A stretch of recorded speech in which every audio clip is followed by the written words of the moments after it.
Hello, everyone. Welcome to our. I say our as if this is Pyramid Book Club, and it's not. This is my reading sprints tonight. I'm so sad that we've canceled our live show, but thanks for joining me for reading sprints tonight. I'm really excited to be reading because I have been reading Bridge for like 3 days, and I need to cleanse my brain from what I read. I will get into talking about Bridge, but Lexi's going to be joining me later, and I'm going to wait for her to be here because she wants to know what happens.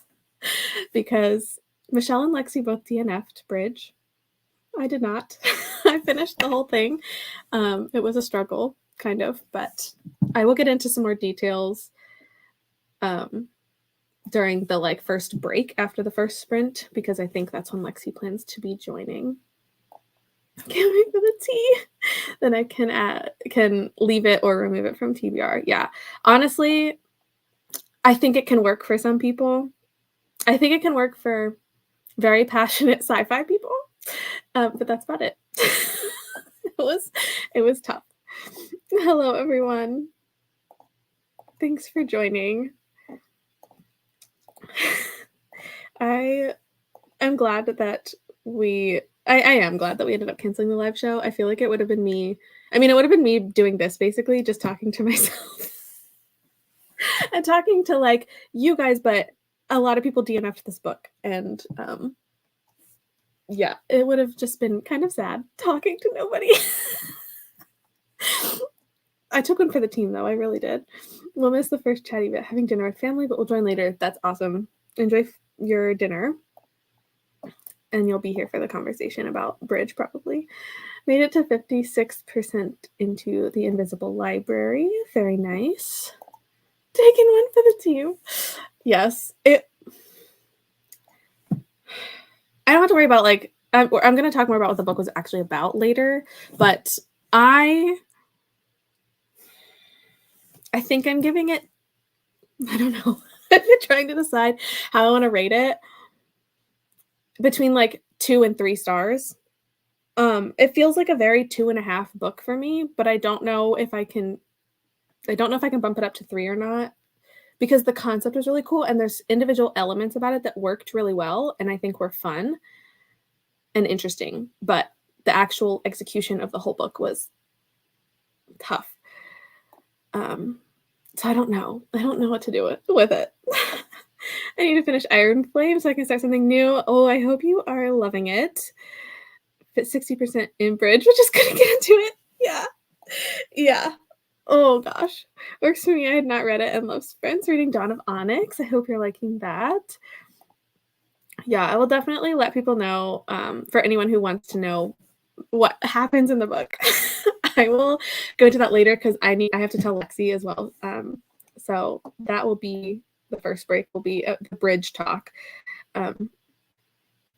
So I'd love to hear if anybody did read it. If anybody else actually read the book, I'd love to know. I should take my hold off on Libby. Yeah. I mean, it's very sci-fi.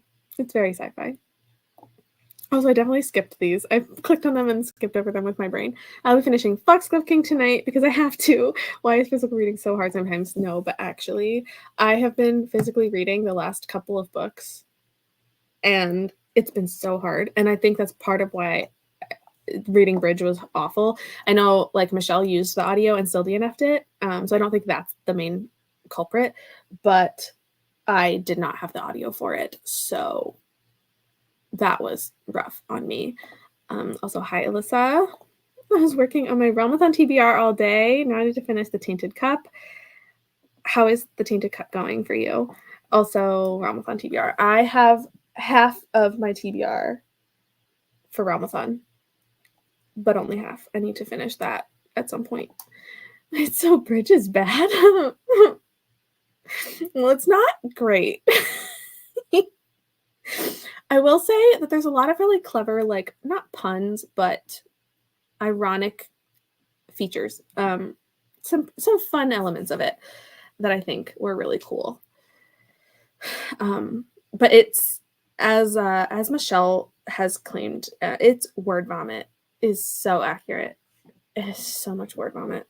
It's just so much said and little to comprehend from it.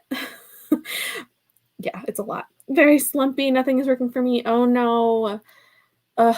Is there anything like specific that's been slumpy? Are there like, I don't know.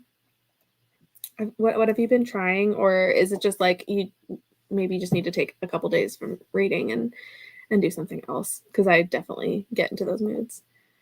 Sitting here staring at a bunch of Dory in the campus aquarium and trying to find classes to add to my schedule. I love that you're just chilling in the aquarium. It's very you, and I love that. Also, what classes are you adding? It's the first day of classes, but I have none. I mean, that's kind of awesome though. My senior year of college, I ran into some issues with student loans, or was it student loans?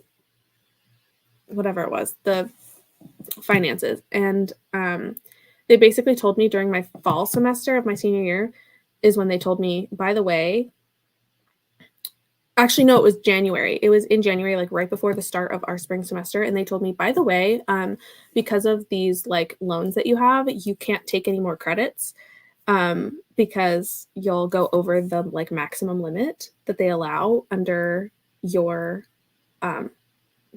financial aid, like that kind of stuff. And so they're like, yeah, so you only have one class that's required left to graduate. And that's the only one you're allowed to take during the spring because otherwise you'll be taking more credits than your financial aid will allow. And I had to look it up in the handbook to make sure that they couldn't kick me off campus because there is a rule in the handbook that says if you aren't at least or you have to be a full-time student in order to live on campus. And I found that there's a little, I finally read the fine print at the bottom that said the only exception is for second semester seniors who only need 1 to 2 classes to graduate. And that was exactly what I needed. So I was allowed to stay on campus for my last semester, but I took exactly 1 class. Technically, I sat in on a second class as like an audit. So I didn't actually do any of the assignments. I just got to listen to the information. But yeah, I took 1 class my senior spring and it was great because I got to do nothing most days. I would like go to my 1 class for the week and then I'd go back to my apartment on campus and watch TV while my roommates were in other classes. It was fun. It was a great time. I got to 30%. I liked the idea of it, but I lost interest. Yes, this is exactly it.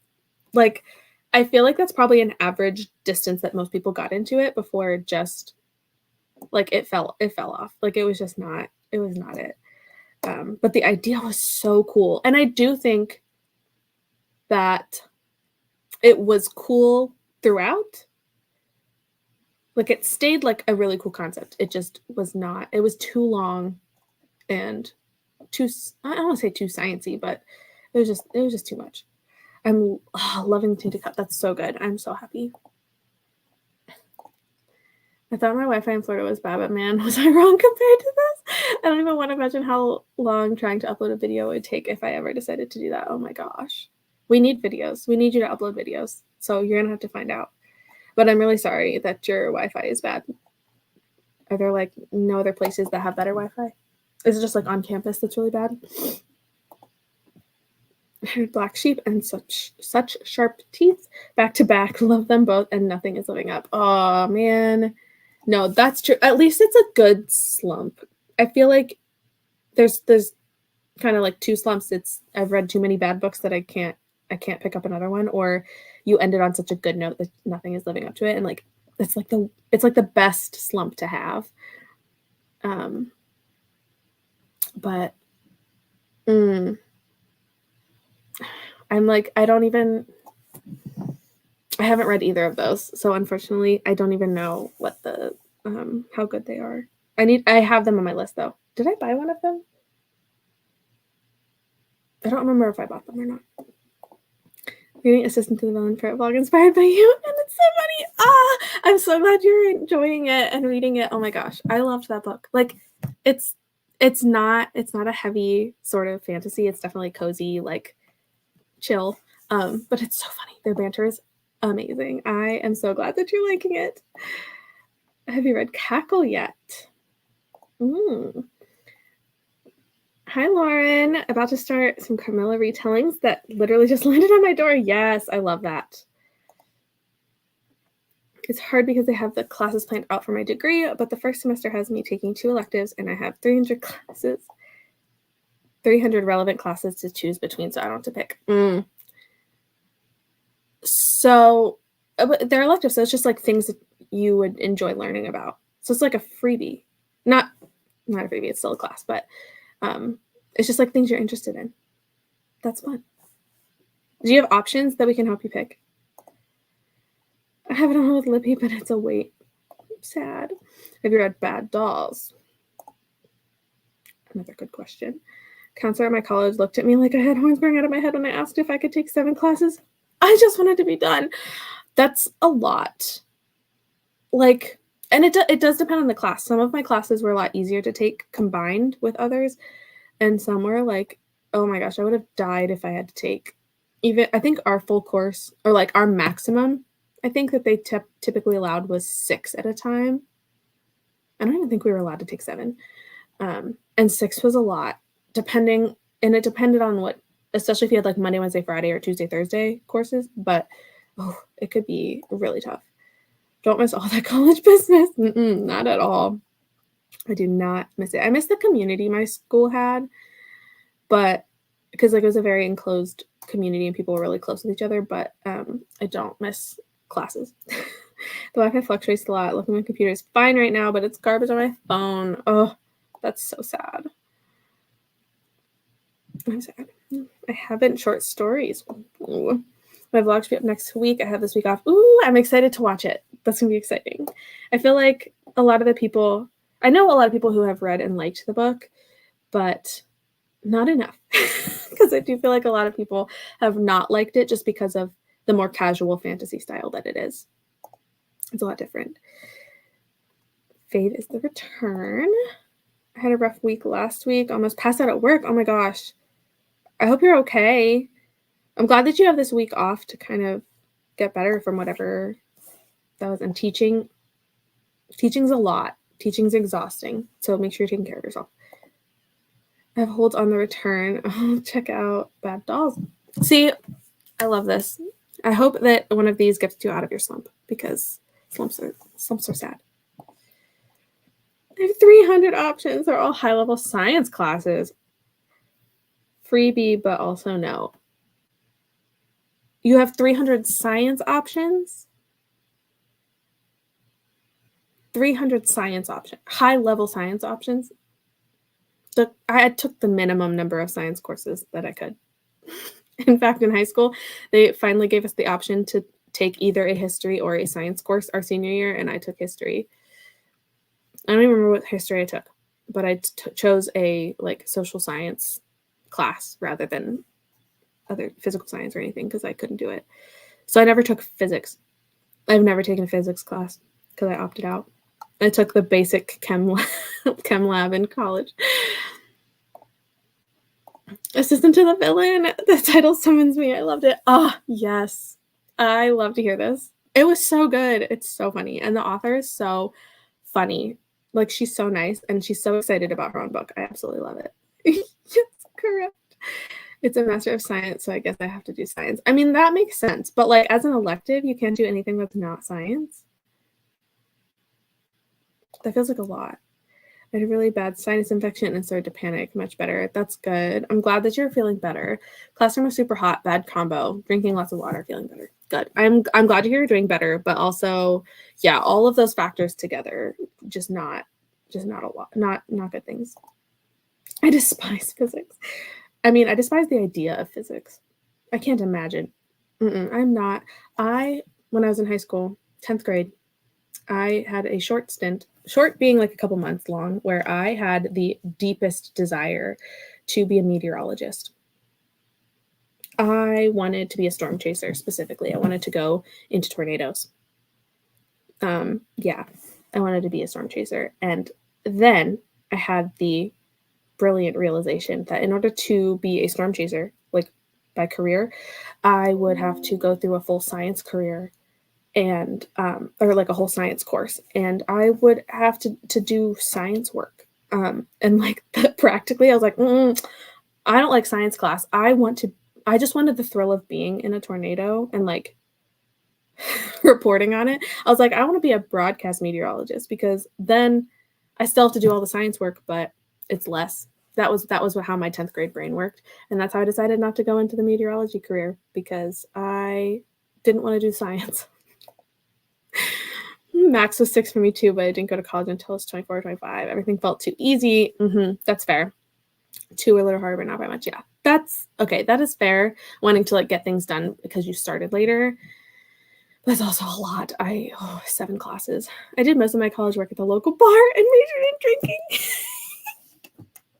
This is iconic. I actually went to a dry campus. We were not allowed to drink on campus or off campus while we were enrolled at the school. I know, questionable choices, but yeah, we were not allowed to drink. And so even if you went to a restaurant or a bar, if you were 21 and went to a bar or restaurant and were drinking, if a professor saw you, they could get you in trouble, even like outside of, like off of campus. It was rough. Obviously, everybody broke the rules. You just had to be careful that no other professors were in the building.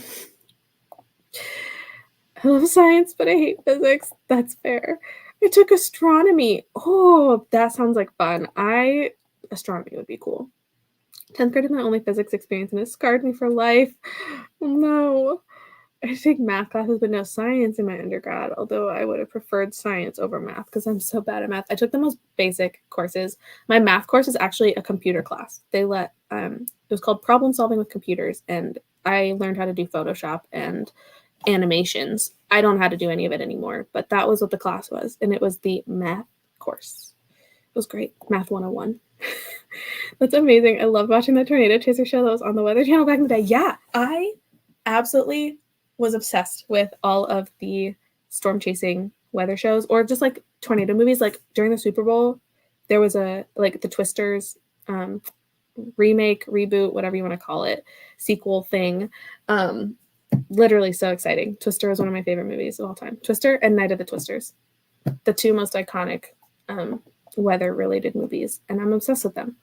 I just love tornadoes. I'm fascinated by it. And I wanted to be a storm chaser, but then I realized I do not have what it takes. I don't have what it takes at all. I literally had the same thought process. Like, it's so cool in theory. And then when I'm like, no, you know how many science classes I had to take to get there? And then I had to be like, it's not just about hearing the news and be like, yeah, here's where you, like, I'm thinking my young self being like, oh, they're just going to tell me where to go to get like footage of this tornado or to like do whatever. But like in real life, you would have to do all the science behind it and track it and know how to do all that. And I'm like, I can't do that. I drank with a couple of my professors. I love that. I definitely did that after graduating. But during school we couldn't. I wish. But our professors were also like, we hung out with our professors. We just couldn't drink with them.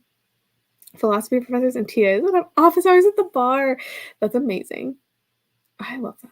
I kind of wish we had that, but also it is what it is. I took a science class called The Science of Beauty in hopes to avoid gross things. That failed. I had to dissect a pig. No, I was not thrilled. The Science of Beauty, dissecting a pig, backfired for sure. Oh my gosh. I loved college. After not doing well in school suddenly, it was very easy. Well, that's good. I'm glad you love college. I definitely had a really good experience with college. I won't deny that. I had a really great experience. It's just, yeah, it was different than a lot of people. It was a private Christian school. I just saw they're coming out with a new Twister movie soon. Yes, I'm so excited. I'm literally so excited. I feel like it's gonna be like similar. It's gonna be similar to the original, but not somehow not because it's like different characters. But I am excited. It's gonna be so good. I'm so upset. My paralegal degree did not require any math or science. It was great, but I'm not, and I've never been a paralegal. Oh my gosh, that's hilarious. Also, I had to take economics in high school and college, which I did poorly in both times. Economics is like math masking a social study. I hate that for you. Oh my gosh, I can't. Our economics courses were so pathetic.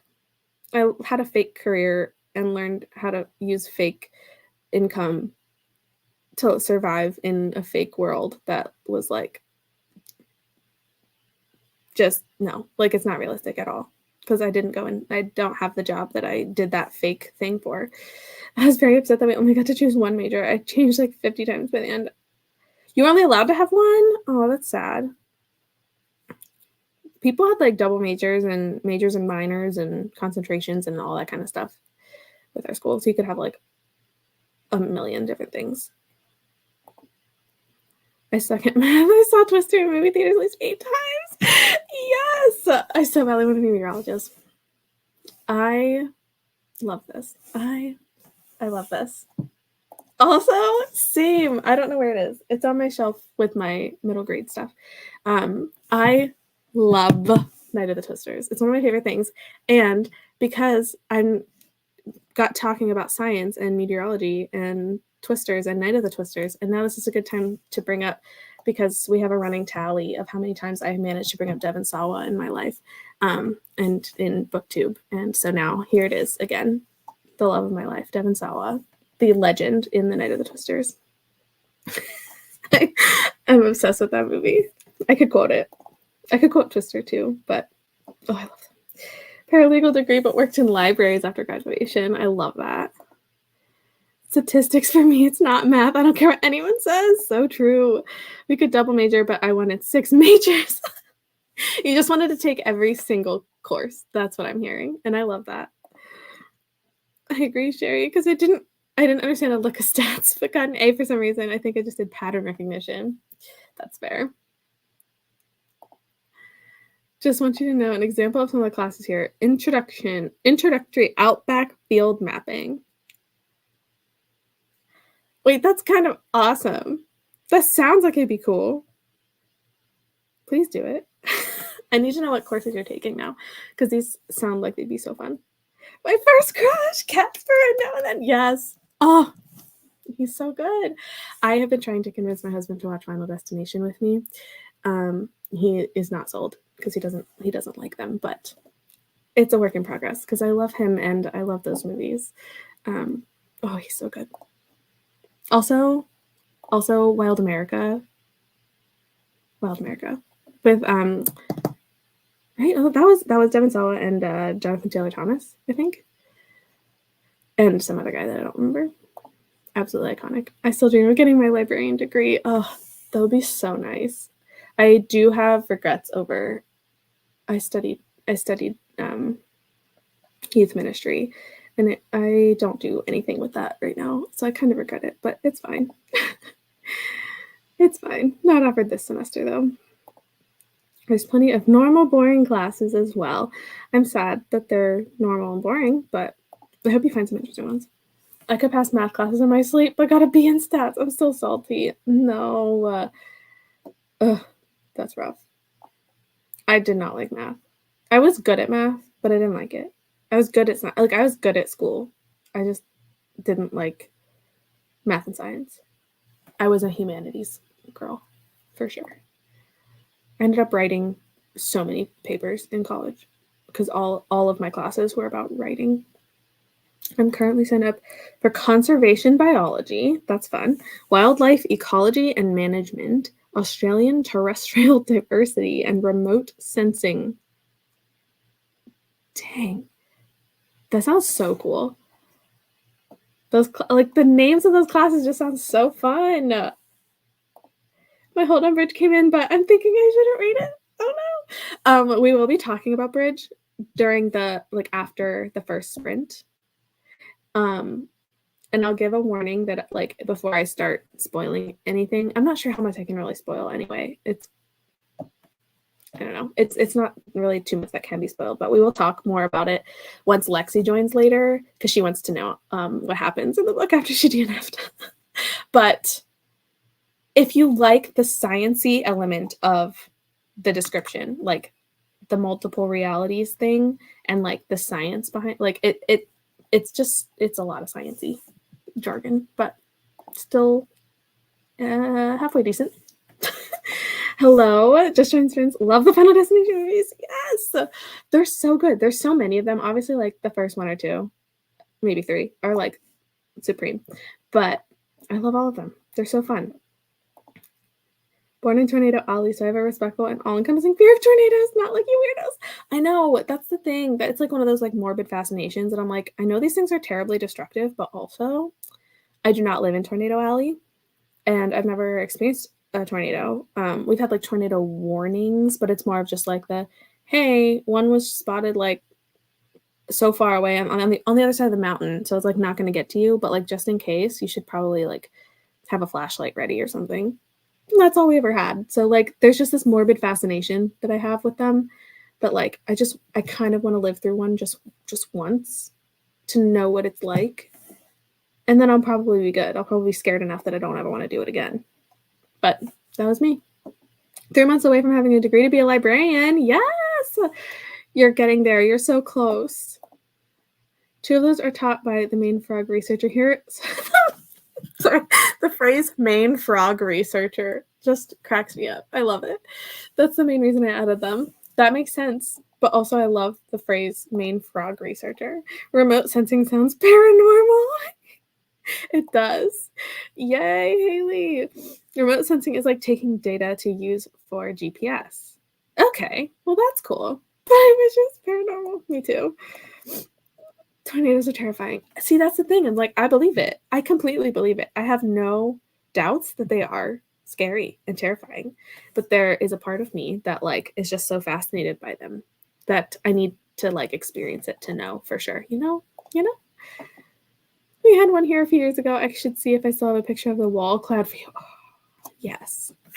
Please do. Please do. They're just like, they're so interesting. I know realistically I should not want to be in one. Like, I know that. But it doesn't change the fact that I have been so fascinated with them. It's all because of those tornado movies. Are you kidding? Like, Twister. Made it seem so cool. I want to be a medical examiner and took so many forensic science and criminal law classes. That would be so cool, though. Like, there's so many things that I think that I'm like, you know what? That would be so cool to be able to do. And then I know that I could never do it. I could never pull it off. They really traumatize you at a young age to prepare you. So the schools teach you at a young age to prep. That's, yeah, I guess the higher likelihood of experiencing them, you have to like, you know, learn things a lot younger. That could be really scary. We did have tornado drills in school, but it was just go into the hallway under the wooden railing and put your hands over your head. Like, what is that going to do? It's a hallway. It's literally a wind tunnel. Like, we didn't have logic back then either. One time I saw a water spout in the ocean and sat there and watched instead of running. They could technically come onto land as a tornado. You just sat there, just chilling. I love it. It's an odd goal to have. I know. But still, it's basically just a tornado over water. I would be terrified. See, I don't like water. I would not like the water tornadoes. But regular tornadoes. I know it's weird, but I can't help it. They took us outside and drilled us, and my teacher legit told us that the tornado was coming to kill us. Oh my gosh. It was coming to kill me personally. It's targeting you specifically. No, that would be really scary. It's all about the preparation, like how they word it, like how they prepare you for it. But that's really scary. I can see why you would not enjoy them. Absolutely. And I understand that they would be terrifying. For me, I'm just a weirdo. But anyway, with that said, I'm terrified all the time. Feel same. I'm going to go ahead and pull up the timer so we can start. I'm going to do a 45-minute sprint to start, and then we'll go from there. I picture that red hairy monster from Looney Tunes driving on the street to come. I still freak out when I hear those alarms. Oh, no. Oh, like the emergency. Oh, yeah. That would be terrifying. I am so sorry that you experienced this. And that does sound really scary for a kid. Oh, okay. Let me figure out which one I'm doing. We'll do this one for now. Until Lexi shows up. So we're going to start 45 minutes, and then I will see you guys a little bit later.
Hello, welcome back. How's everyone's sprint? Let me know what you're reading. I feel like I totally skipped what are people reading tonight and how did you do during that sprint?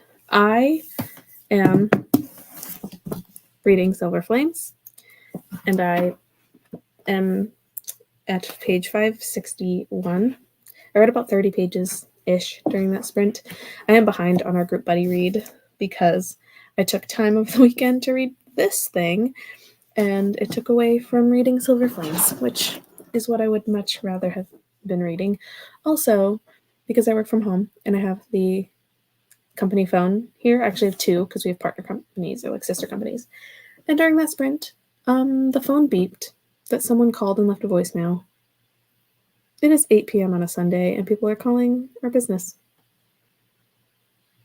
Rude. Anyway, got to chapter 32 of The Tainted Cup. Nice. I hope you're able to finish it. 80% into The Invisible Library. Nice. Get to chapter 18, 40% into Foxglove King. Enjoying it. I'm glad you're liking it. That is one I have not picked up. I don't know if I'm going to. I don't know what to do. I've considered it, but I don't know. 50 pages of Fortuna Sworn. Very nice. 50 pages is great. Talked to my parents. I was unsuccessful in switching around my schedule. Oh no. So you didn't pick any new classes? That is quite sad. Reading The Fullcroft Ghosts. Nice. Made it to 63% in Iron Flame. Oh, I loved Iron Flame. I know a lot of people didn't like it as much as the first one. And don't get me wrong, I still love Fourth Wing more. But I still loved Iron Flame. I had a great time. Love Silver Flames. I'm a Cassian girly. Yes, I love Cassian. I also love Nesta. A lot of people have said after finishing this book, before they even finish this book, that Nesta is their favorite character. And like, I don't know if I'd go that far. It's really hard for me to rate or like rank characters. But I do love her. I love her story. And I almost cried the other day when I was reading it. I almost cried. It's so good. I love Cassian. Got to 27% into The Patient and 8 spaghetti and garlic bread. That sounds so good. I love spaghetti. Also, hooray for The Patient, but I love spaghetti. It's like my favorite food. Like, it's probably definitely my favorite food. Always has been. They should have something better to do on a Sunday evening, like a reading. Exactly. I don't know who it was because I'm not listening to it. That's a job for tomorrow when I get paid to do it. But yeah, I don't want it. I don't want it. Read 32 pages. Very nice. The book is Salamandastron. I don't know if I said that correctly at all. I hope you're liking it. I'm like, my brain is still catching up on what exactly that word is. Like, as it's 8 o'clock on a Sunday night, my brain is only working a little bit. But 32 pages is great. Listened to a bit more of Mary Shelley biography and got through one chapter of Carmilla graphic novel. Very nice. Mary Shelley biography. That's interesting. I read NetGalley Arcs and I thought I'll try the first chapter. I had NetGalley Arcs and I thought I'd try the first chapter and I don't like any of them. No. Oh gosh. I have so many. I actually do need to do this. And just like try reading the first chapter. I have like way too many arcs. But that's so sad that you don't like any of them. But then at the same time, if you do try to read them, you can still rate them based on not liking them. That's the other thing that I forget is like, even if I don't like it, I can still rate it accurately based on my own opinion of it. I got to 76% of The Book That Wouldn't Burn. Loving it. I'm so happy. I have not read this yet, but it's on my list. So I'm glad you're liking it. 40 pages of A Dawn of Onyx. Good start. Nice. I love Nessa so much, but not sure if she's my favorite in ACOTAR. Yeah, that's the thing. It's so hard to pick a favorite character because there's so many characters. There's so many good characters. And because I didn't like her until this book, because you're not really supposed to. Like, there's no reason that they don't give you any good reasons to like her up until this book. And so that's really hard to then pit this specific book about against the entire rest of the series. But I do really, really like her and the story and like who she's become. I love it. I have DNF Silver Flames, and I'm hoping third time's the charm. I hope so too. I am really, really liking it. I'm sad that I took a break.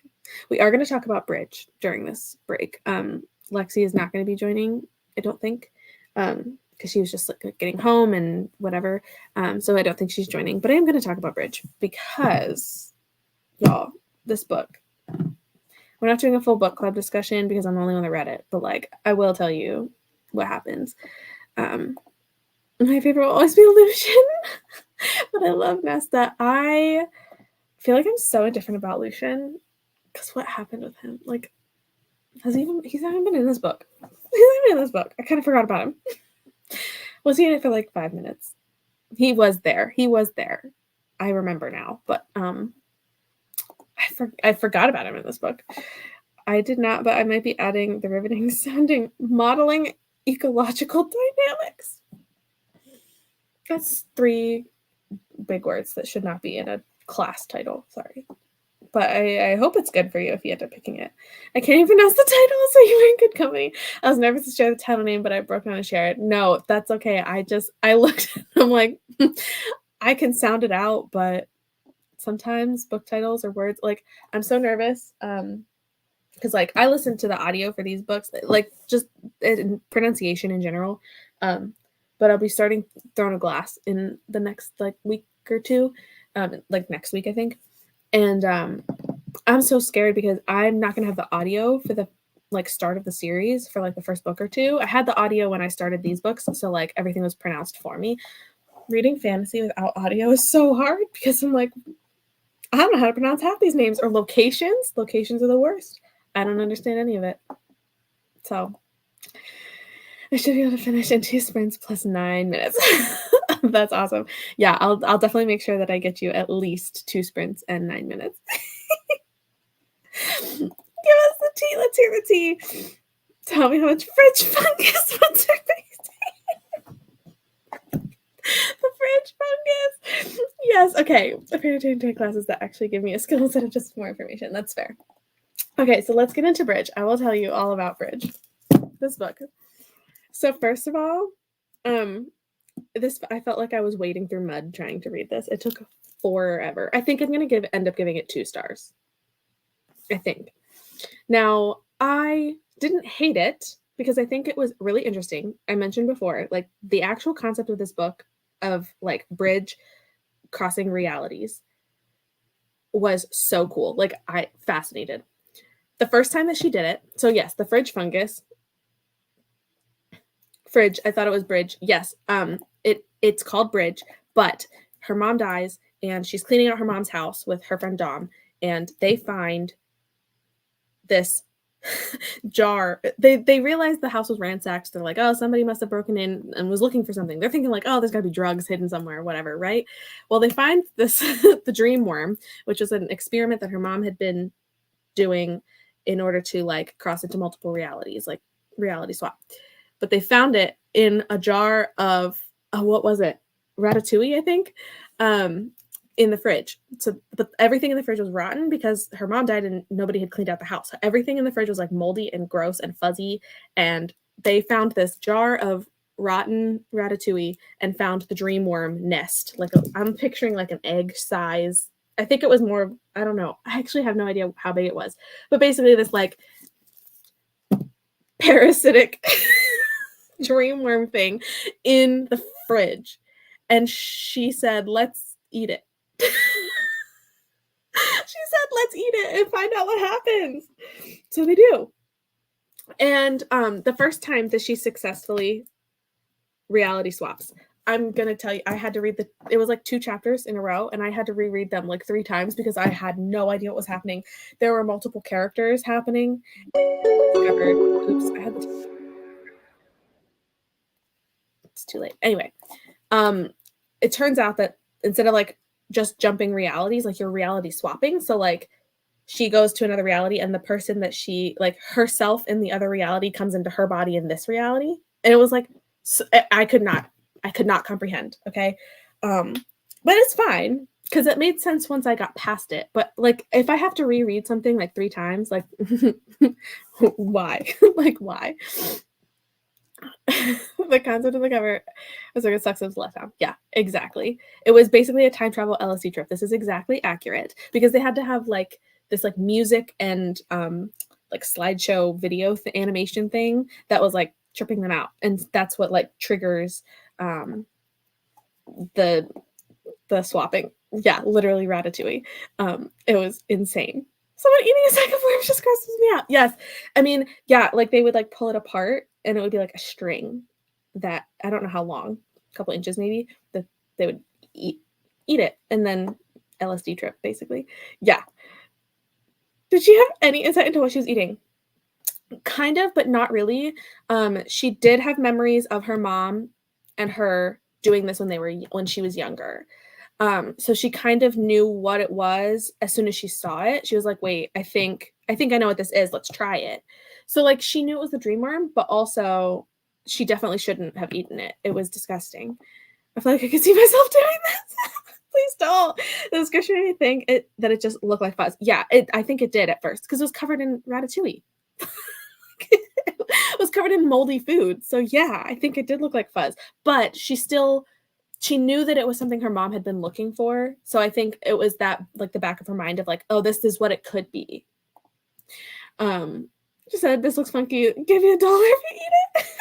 Well, it was funny because she was trying to convince Dom to do it. And Dom's like, why would I eat that?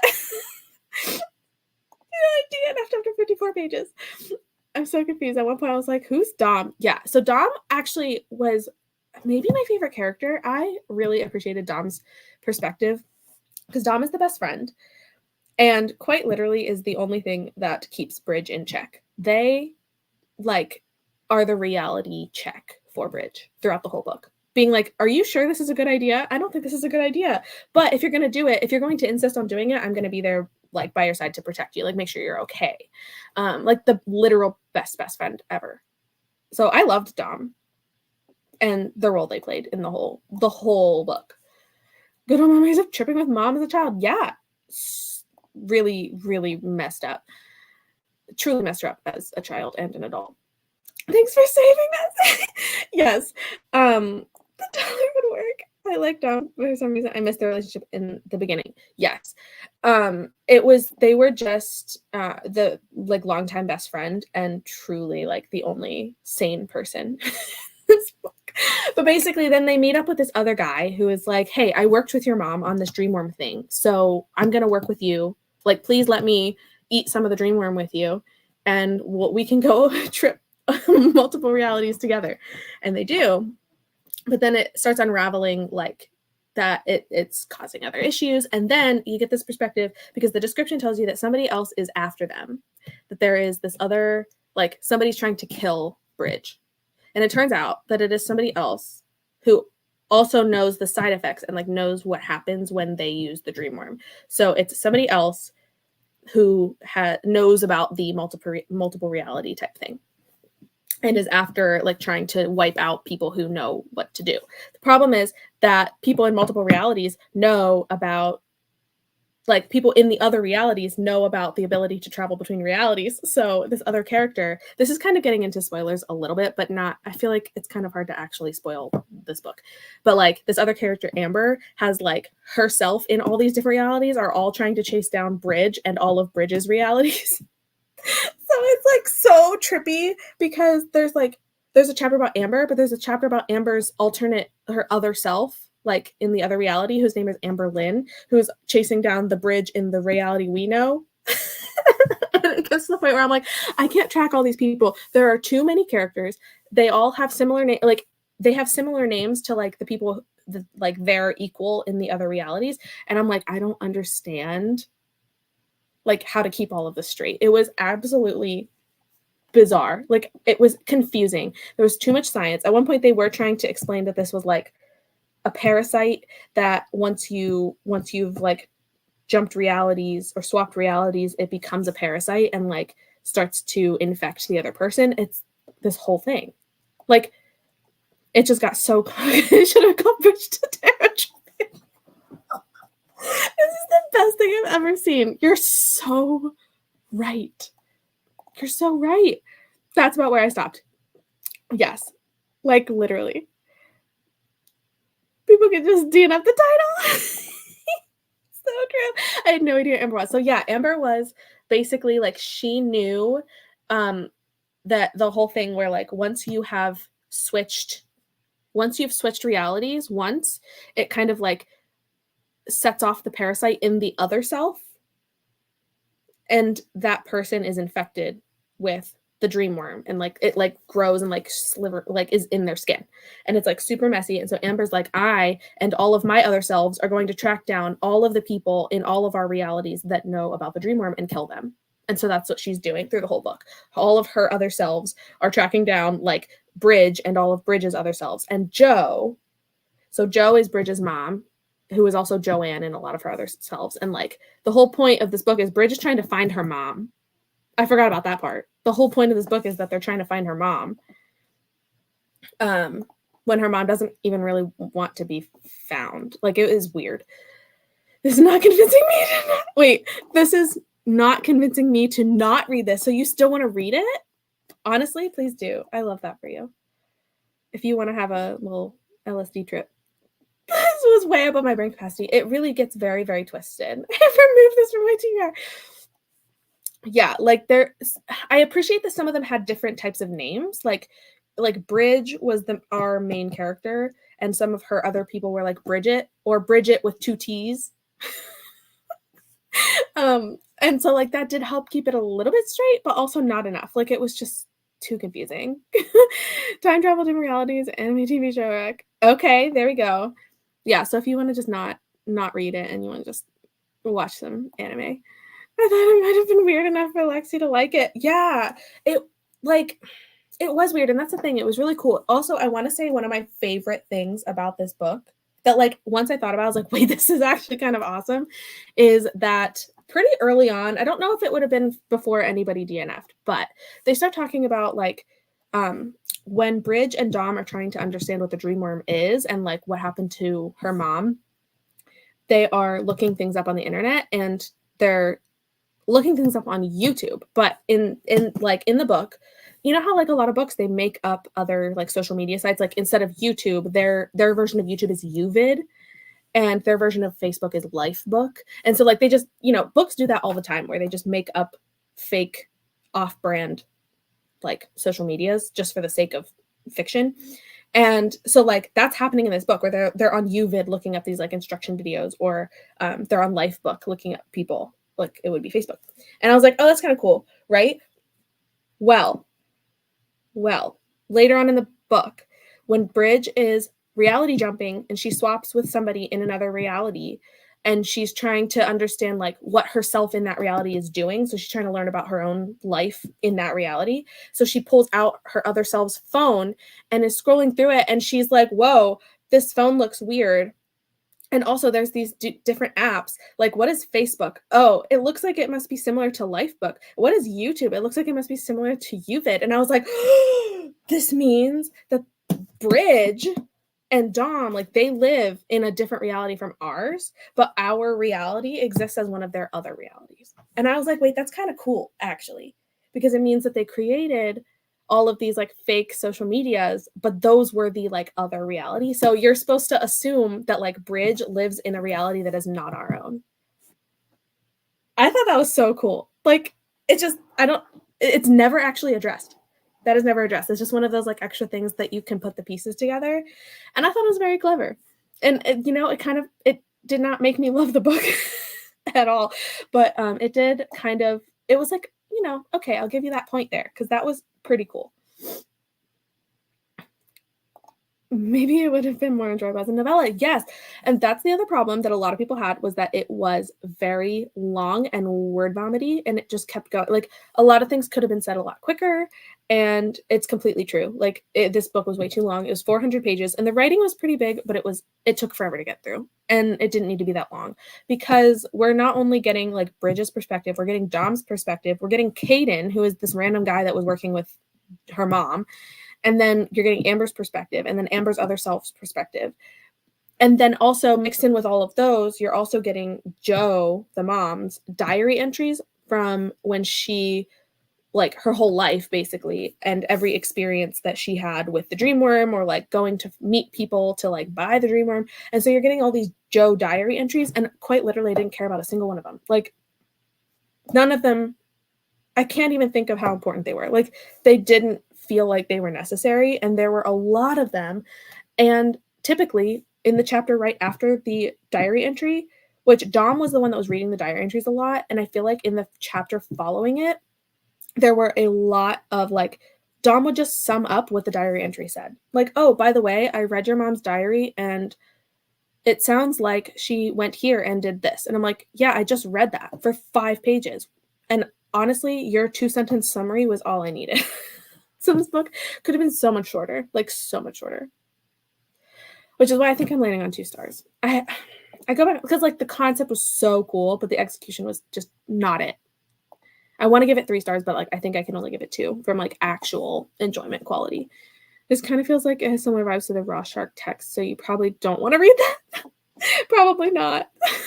Best alternate reality book ever, Ready Player One. Ooh, okay. I need to try this one. I have not read Ready Player One, but I've heard of it and I've been tempted, but not actually gotten to it. I'm so glad. Hi, Bree. I'm so glad I didn't pick up Bridge. I almost added it to my artwork box. I'm sad that I didn't like it.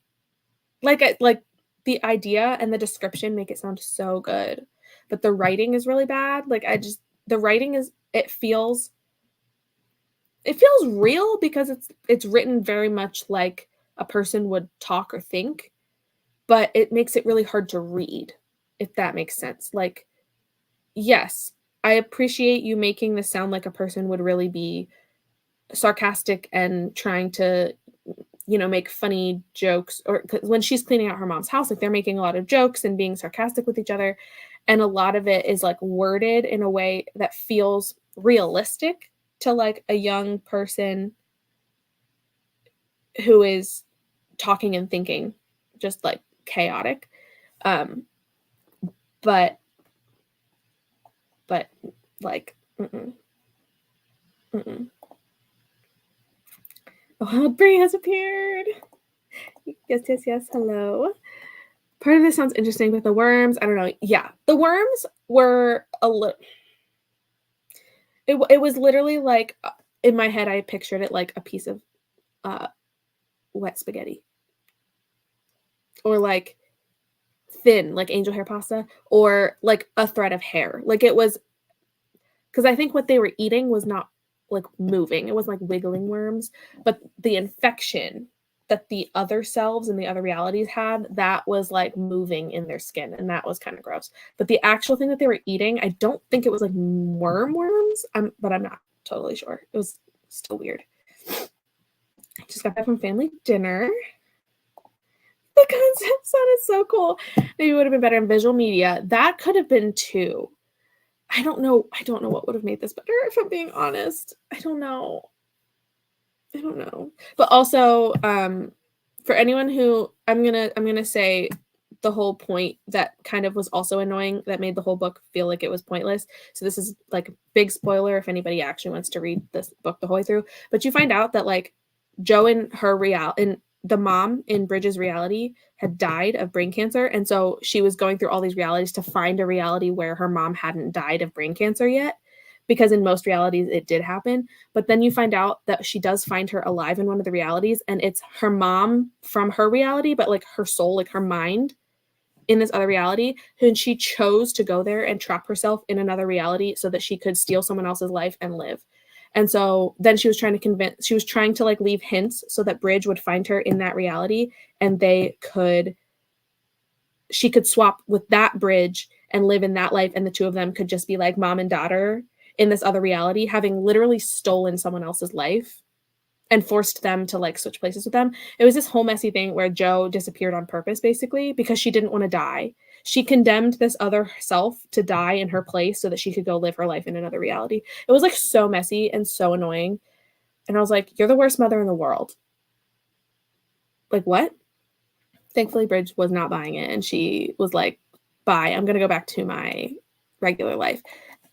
This is true, actually. I didn't think about this. But you're correct. You are correct about, like, I'm now making the mental connections. Yeah. Oh my gosh, I hadn't thought about that, but it's true. Wow. No, it is WandaVision. It is. She didn't like make up the whole world herself. Like, she didn't create a whole false place. She just switched lives with her other self, forcing her other self to die in her brain cancer body. Brain cancer? I can't remember what it was. Anyway, to die in her body so that she could take her life in the other reality. And Bridge was like, no, I don't want anything to do with that. I'm going to go back and live my life. Thanks. If I read books anymore, I would be considering this. I hope you read books. I hope you read more books. I don't know. Maybe you'd like it. Maybe you would. I feel like there's an audience for it. It just did not work for me or like literally anybody else. We can buddy read when you're ready if you want. The audio is my fave. Oh my gosh. I do want to read it. I really do. Ready Player One is so good. 24 and 24. Okay. Yeah. Okay. So now it sounds like I'm going to be reading Ready Player One. It's one of those books that I like have had on my casual TBR for like forever. Like I've heard about it and like, yeah, one day I want to read that. And then just never actually did anything about reading it. Megamind making these connections today. Look at you go. I guess it's more like the movie Wanda was in with Doctor Strange. Oh. Was that the Multiverse of Madness? Yes. Okay. Honestly, it's been a while since I watched it, but you're correct. That is very, very similar. Oh my gosh. I can't believe I read this whole book and didn't make that connection. You guys have solved. Maybe I would have liked it more if I had made that connection. Because I do think it was hard to even imagine what the heck was going on. The audience is Grady. Yeah, Grady Hendrix recommending this book. And like his blurb is on the front. And then who else is on the back? Paul Tremblay, Katrina Ward, Stephen Graham Jones. Like all these people specifically blurbed for this book. And I'm like, did we read the same book? Are we sure? I heard Ready Player One is good, but the sequel sucks. Oh, please don't acknowledge the sequel. That's really sad. I have it, but haven't read it. The Space Between Worlds is another multiverse book that's really good. My sister read this and told me I should read it like a long time ago. It's been on my book of the month shelf of like books to consider picking up as an add-on for like a long time, and I just haven't done it. But I have it's on my radar. I definitely want to try that one. I liked WandaVision and Multiverse of Madness. I also really liked, also Scarlet Witch is my favorite Marvel hero. Like she is my favorite. Lizzie Olsen, perfect. But also I love the Scarlet Witch, and I think she is the most powerful. Other than Captain Marvel, whose literal blood is like power. I think Scarlet Witch easily like my favorite. The book was like wading through mud, so you just wanted to get through it. It's true. It's true. Only authors like this book. So true. And I don't know why, because the writing wasn't even good. The writing wasn't even that good. I feel like that makes sense that Katrina Ward likes it. This is true, but it also, it's messed up. It's messy. That's the commonality there. Space Between Worlds is one of the books from my library's book club. So excited to read it. Okay. Maybe I'll have to read that this year then. I need to take a break from reality switching because this book ruined it. is also getting a sequel this year, so go down and pick it up. Oh, really? That's exciting. I definitely need to do that. Yes, Scarlet Witch is superior. She's amazing. Not only do I just love her because she's Lizzie Olsen, and I was the Lizzie Olsen of my family, because I had two older sisters who were very much. Grew up watching the Mary-Kate and Ashley shows, like the TV shows, the movies, and their Adventures of Mary-Kate and Ashley, the Olsen and Olsen Mystery Agency. And there was one of the episodes where they sang a song to Lizzie because she wanted to come along with them. And they're like, the song was called B-U-T-T Out because she wasn't allowed to go with them. And quite literally, I was the Lizzie with my two older sisters. I always wanted to do things with them, and they were significantly older than me, so I never got to do it. So like Lizzie Olsen and I, she doesn't know who I am, but we tight in my mind.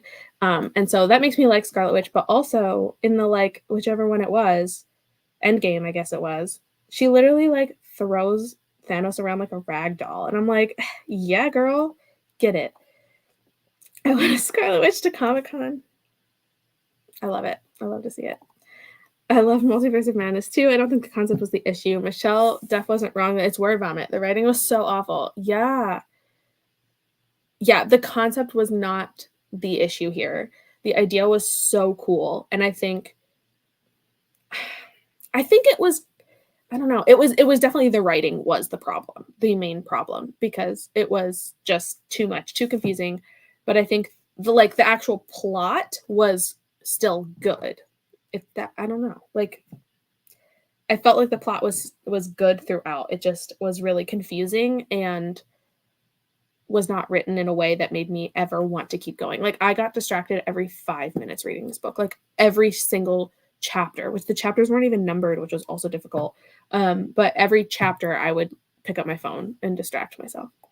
Lizzie Olsen and Monica BFFs. I wish, man, I would love to meet her. She's so cool.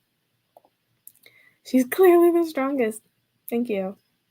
I love her.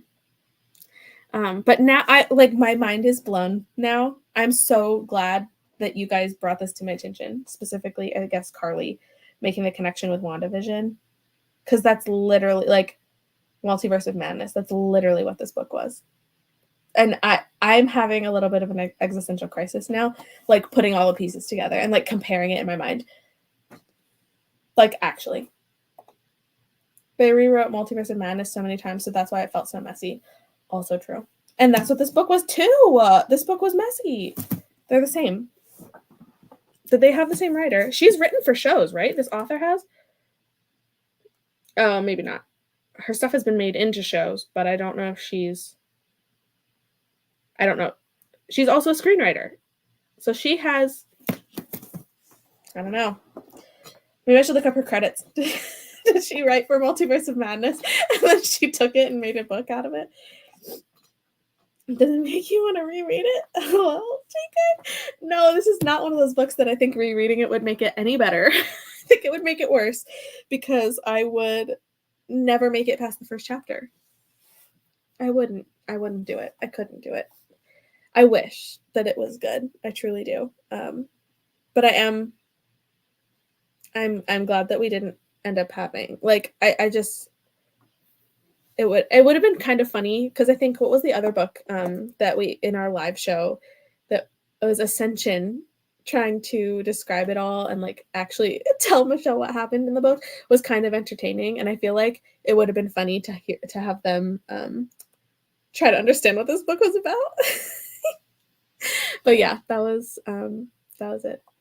Anyway, that was Bridge. If you guys have any other questions, I could try to answer them, but I don't know if I could because there's a lot that I still don't think I fully comprehended about this book. But that was the gist of it. So trying to finish Powerless tonight. I hope that you're loving it. I love Powerless. I love it. I keep thinking about it. Lexi still has my copy. She forgot to bring it to me the other week. So I still don't have it, but it's fine. Ooh, yes. Go check out. I'll have to look at this in a minute. I really liked Ascension. I think I was the only one. Yeah, honestly, it was fun. It was a fun read. I did not get the ending. I was totally with it until like around the ending. Um but it was funny. That was the live show that was full chaos of trying to explain to Michelle what happened, I think. I'm pretty sure that was the one. But yeah.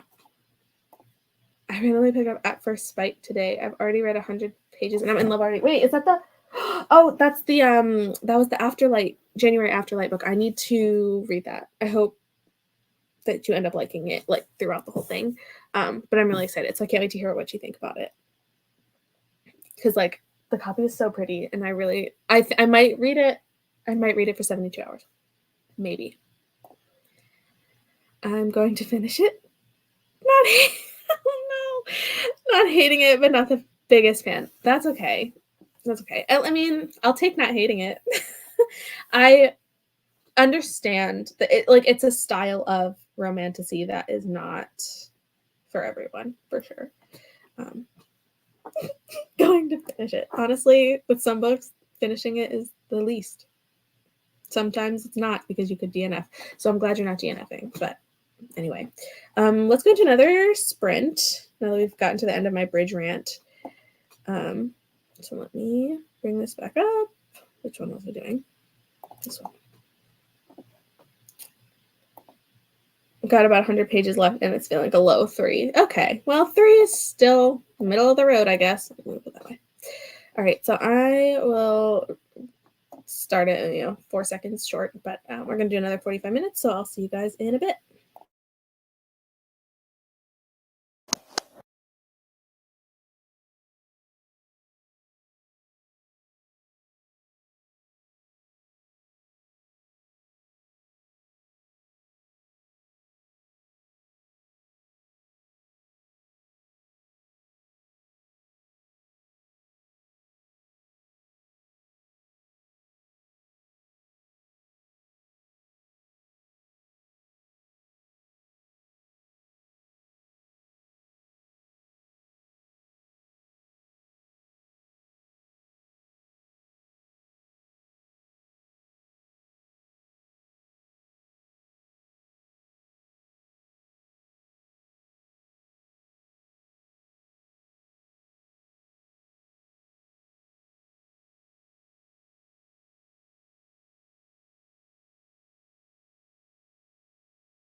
Hello, everyone. How did you do on that sprint?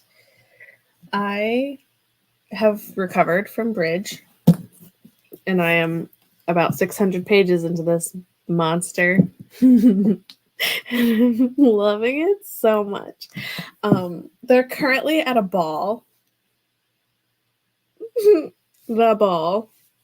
And it is so precious. I'm like giddy.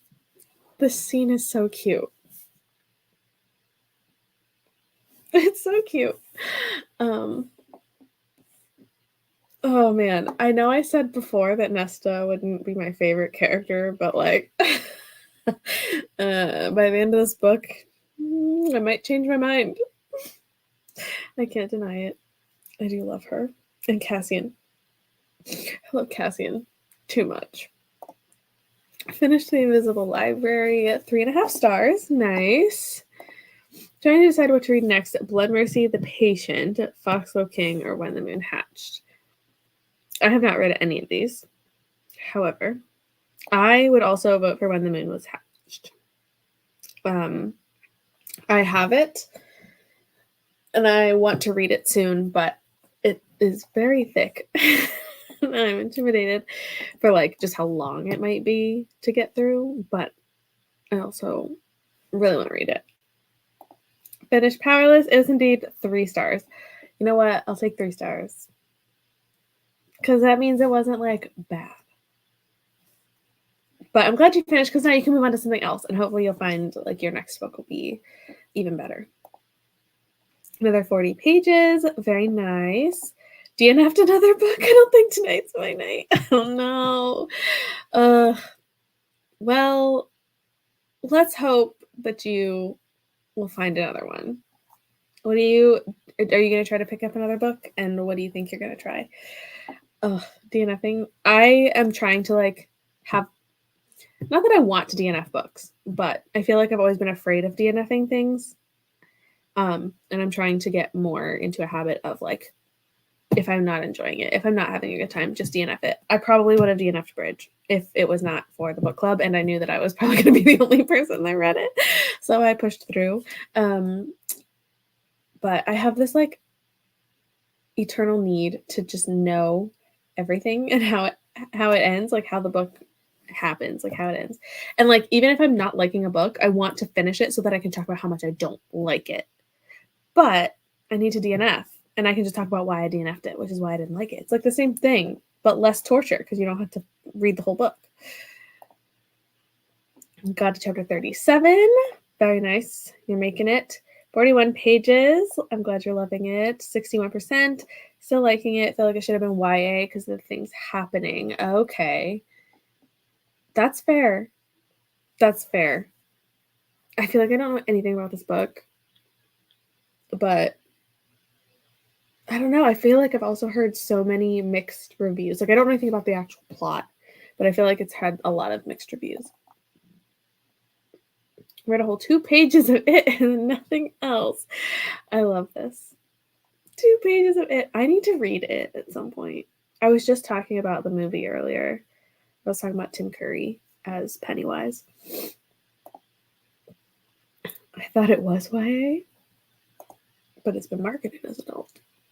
It feels like, yeah, the type that would be YA. That's the vibe that I was getting from what I have heard of it. 2% red, 2% in Iron Flame. It was very chatty. Oh my goodness. You'll get there. You're getting there. I've only DNF'd 1 book in my life, and it was last month. Oh my gosh. Oh my gosh. What's Bridge? It was our book club book by Lauren Bucas. I put it over on my shelf already. Yeah, it was our Pyramid Book Club book for February, and I'm the only one. It was our live show was supposed to be tonight, but we canceled it because I was the only one of the 3 of us that read it the whole way through. Because so many people have DNF'd it. Our last talking break was me explaining the rest of the book to everyone.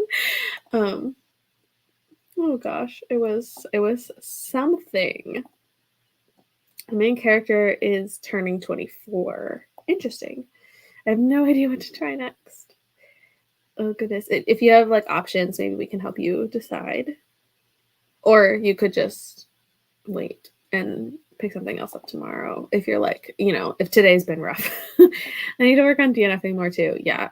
It's like a hard thing to balance, wanting to read a book and give it enough of a shot, but not putting yourself through a book you don't like.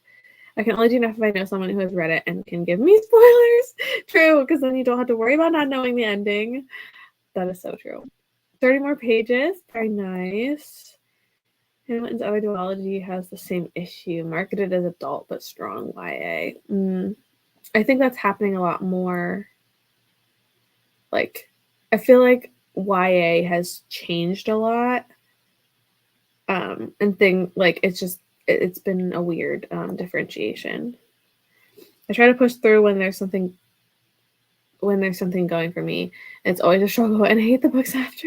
Yeah. I don't remember how many I DNF'd last year. I think I only DNF'd like 1 or 2 as like, it's just not for me. Most of the books I DNF'd last year, I DNF'd because they were so bad that I was like offended.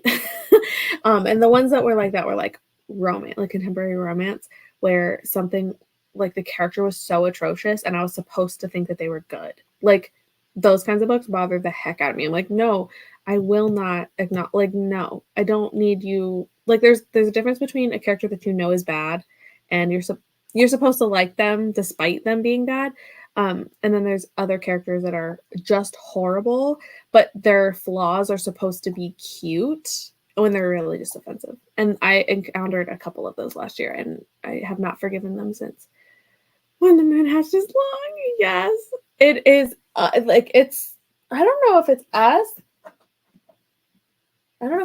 thick as this. It's up on the top of my shelf. It looks like it's about this thick. I don't know how thick the pages are or how many words are on a page, but it's a long one. Sitting here listening to construction next to me. No. Construction. Does it scare away the wallabies? Because that would be sad. They're replacing all the windows and doors in the rooms of my building. Really let us move in before renovations were done. Wait, why would they do that? Why didn't they plan this better? That's so sad. Tomorrow will be doorless and windowless. I mean, what? Can the wallabies get in? Can they break into your house or your like dorm? Even if I don't like it, I still have a great urge to know what's going to happen and how it ends. Yeah, it took a lot of convincing for me to DNF the book last month. Yeah, it is hard, but I feel like I feel better after DNFing because knowing that I can just read a book that I prefer. Like my perfect example, like I was reading The Will of the Many in January, and I have heard nothing but fantastic things about this book. But when I was reading it, I simply couldn't. I just couldn't do it. I was not having a great time with it. I think I still can. I think I was like post-COVID and I still was like, my brain was just not functioning. So I do want to try it again in the future. But it was that like, I knew I would not have a good time with the rest of this book if I tried to force myself to read it. So DNFing it was saving myself from certain insanity. IT is going to take me forever since I'm not. Oh, IT. I thought you were talking about your school, like IT. It is going to take me forever since I'm not using audio. That's funny. Yeah, I don't. Still stuck on the fact that I called it IT. I thought you were talking about your school, like you were talking about windows and doors. So I thought like, oh, IT. I'm dumb. I'm just dumb. It's fine. But that is a long book to not have audio for. There's some books that like you just can't without audio. And me saying that as someone who's only like I've only listened to audiobooks for like the last 2 years probably. I could get onto my soapbox on how the publishing industry is screwing up YA books and stuff, but we'd be here all night. Oh my gosh. Essentially it's oversaturated and teens aren't reading them.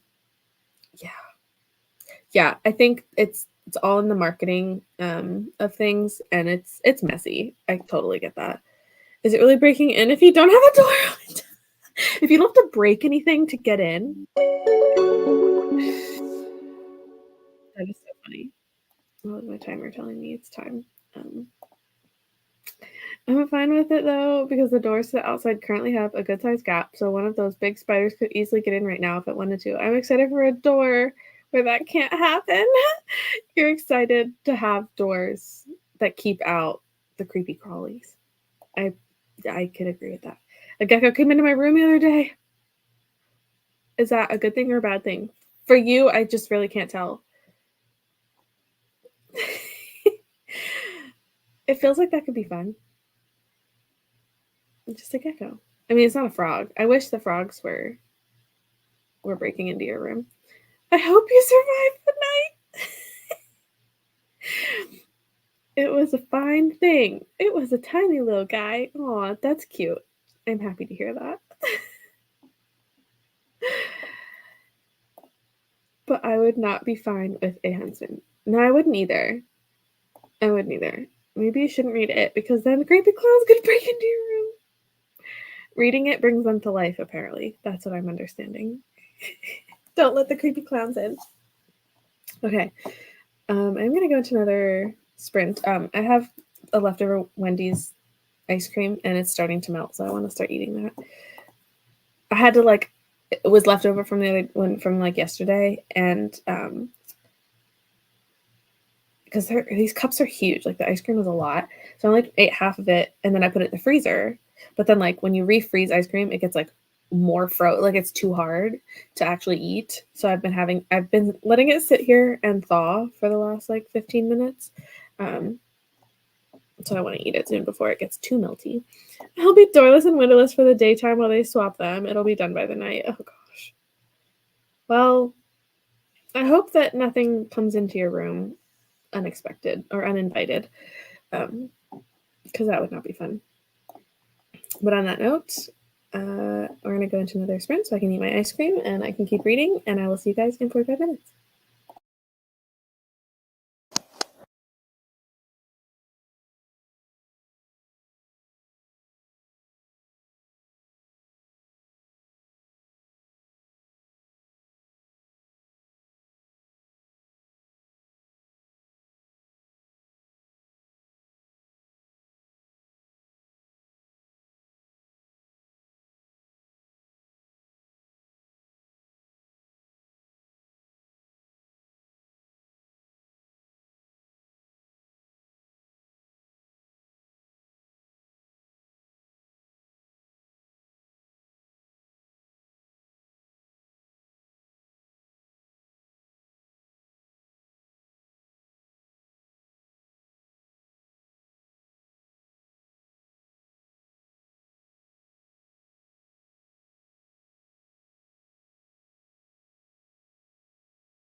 Hello,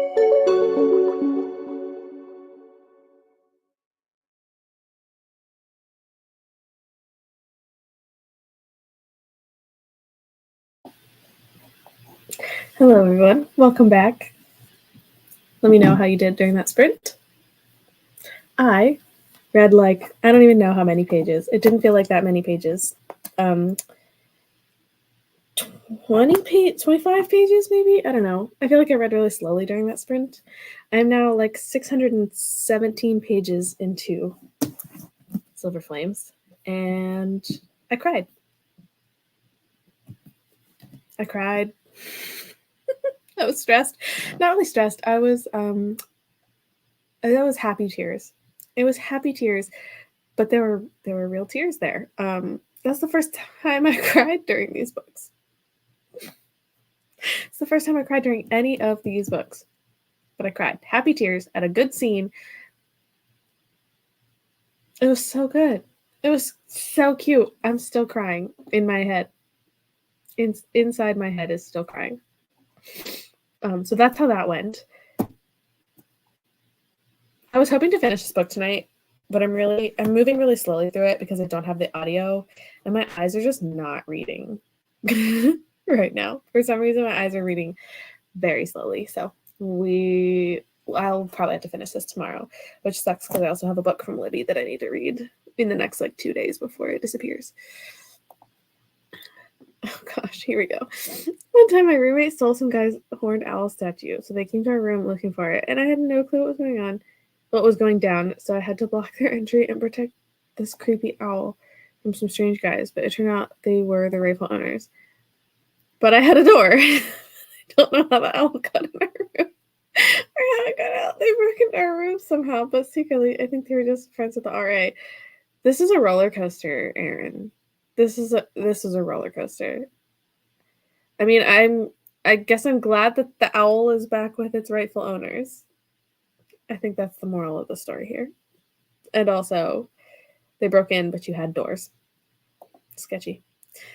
Hello, just joined you. Going to be reading Catch as Cat Can by Rita Mae Brown. It's a cozy mystery. Ooh, I hope that you are liking it. You're at 5%. Nice. Read another 40 pages. There's 11% Butcher and Blackbird. Yes! I'm so glad that this is breaking your slump. This book is everything to me. Someone else just told me that they were reading it, and I'm like, I'm celebrating. I love this book so much. I made it my personality for 2 straight weeks. And it was unexpected how much I loved it. But it's so good. 8% into The Monster I'm reading. Nice. The construction was getting loud, so I went on a walk. I hope your walk was peaceful. Finished my book, 3 stars. Okay, it was fine, but not interested in the sequel when it comes out. Sad. But at least you finish it and you can move on to something else now. 10 minutes left. You're almost there. I will definitely do, I don't know if I'll do a 45 or a 30-minute sprint, but I will do one more so that you can finish your book. And because I want to keep reading. I can't stop. I can't stop where I am right now. Oh my goodness. Tried to add a class and I was waitlisted. No. Ugh, that's the worst. Especially because you already had so much trouble picking your classes. That story was a real hoot. It really was. It really was a hoot. It was a creepy owl. I mean, I'm glad that it's back with its rightful owners then. You don't want the creepy owl. Wait, also, I just sorry, was a real hoot. Like an owl. That's actually really funny. Delayed. My brain's still catching up. I'm still processing this book. However, I might be starting the Inheritance games. Nice. Helly! I'm so excited for you to be reading this. Not sure how much I read that sprint, but now I'm on page 185. Love it. Nice. 45 minutes, peer pressure. I mean, you said it. You said it. It'll probably be 45 minutes. I've had 1 5-star this month, and it's Alice in Borderland 8, which is great, but I want more 5 stars. This year has been, I don't know if it's my brain, but I have given so many 5 stars this year so far. And I can't tell if I'm being too generous or if I'm really just picking the best books. I don't know. Either way, they're still 5 stars. but it's quite odd that I've had so many 5 stars so far this year. It's quite tropical on campus, so it's pretty to walk around. That's true. That is true. Plenty of animals to see. Pressuring the pears again. It's my new identity. I love the pear pressure. And I probably will do 45 minutes just because I'm going to be reading anyway, right? Like I'm going to be reading. I mean, I should go to bed because I have work tomorrow, but why would I do that? I've only had 1 5-star this year. I've only read 10 though so far. Okay, now I'm curious how many 5 stars I've had. I'm gonna look it up quick on Goodreads. Because I know I've had quite a few. 1, 2, 3, 4, 5, 6, 7, 8. Okay, I've had 8. I've had 8 5-star reads this year. For context, I've read 16 books. Exactly half of my books this year have been 5 stars. Granted, one of them was a reread of a book that I had previously given 5 stars, so I knew I was going to give it 5 stars. And it was Poison Study, obviously. So, yes, but I have read 16 books, and 8 of them have been 5 stars so far this year. I'm like living my best life, apparently. We're putting Monica under peer pressure. Pressure. Yeah, getting all of the Princess Pear. Oh my gosh, Princess Pear. The pear pressure is real. Aren't you glad for pears? I am so glad. I took all my 50-11 pills. So I'm gonna read Out There Screaming till I stop working and go black screen. Fair enough. I hope that you like Out There Screaming. Did you check Hoopla for the audio? Mine has. I don't even think I have Hoopla. Yeah, I don't think my library even has it. I looked it up before and I could not find I couldn't find my library on there at all. And my library has ACOTAR, like has all of the books, but there's like a 4-month wait for all of them. And I had only requested the first couple because I was like, oh, I don't want to request all of them if I don't know if I'm going to end up liking them all. Well, okay, I need to stop with that mindset because now I have this book is so long to not have the audio for.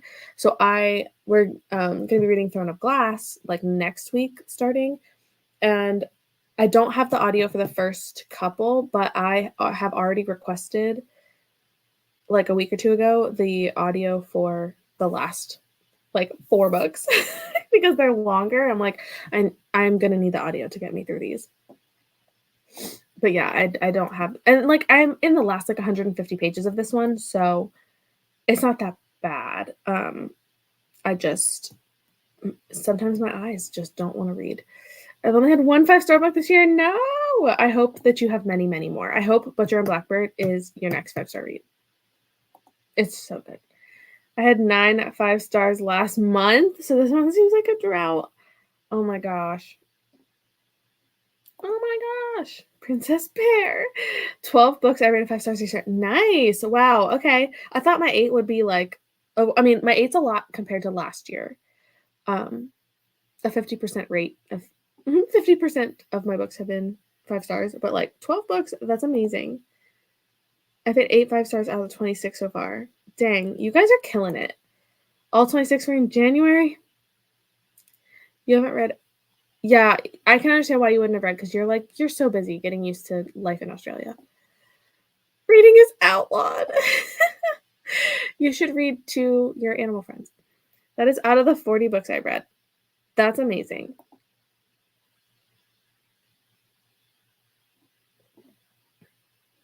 You better not get caught. It truly is. Oh my gosh. That's why I ripped my copy of it in half. In case anyone spots it, they'll know I was destroying it and not reading. I love that you did that, though. Smart. What are they going to do? Send in the kangaroo patrol? Yeah, it's the wallabies. The wallabies are always watching.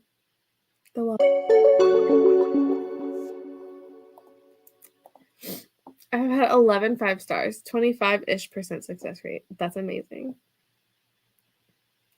11 5 stars. I love it. They're called Wallaby. Oh gosh. I've read like 300 pages this month, but that's barely a dent. How many pages is it?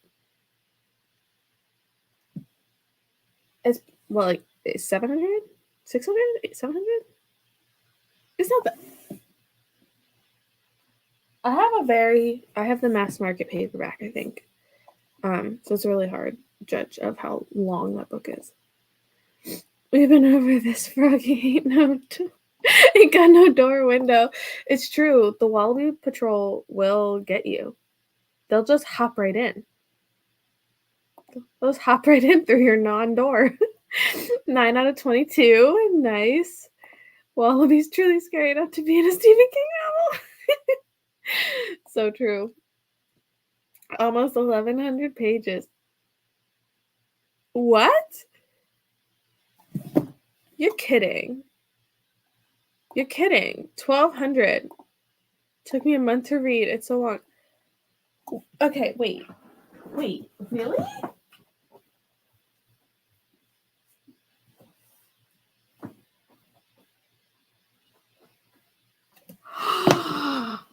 I had no idea.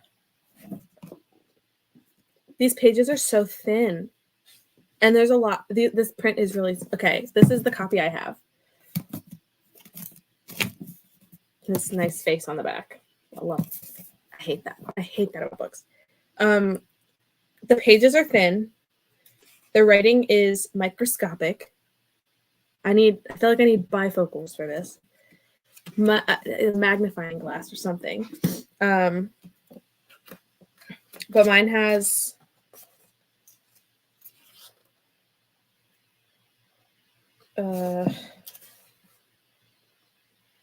counting the epilogue, 1,090. That's absolutely bonkers. I do have to say I read a lot of last books in the series in January, so there's a higher probability of me getting 5 stars. True. If you already know that you liked the series. They're gonna drag poor Carly all through the tropical campus. So true. That would be scary. That's why one needs an underground bunker. So 1,200 with no audio.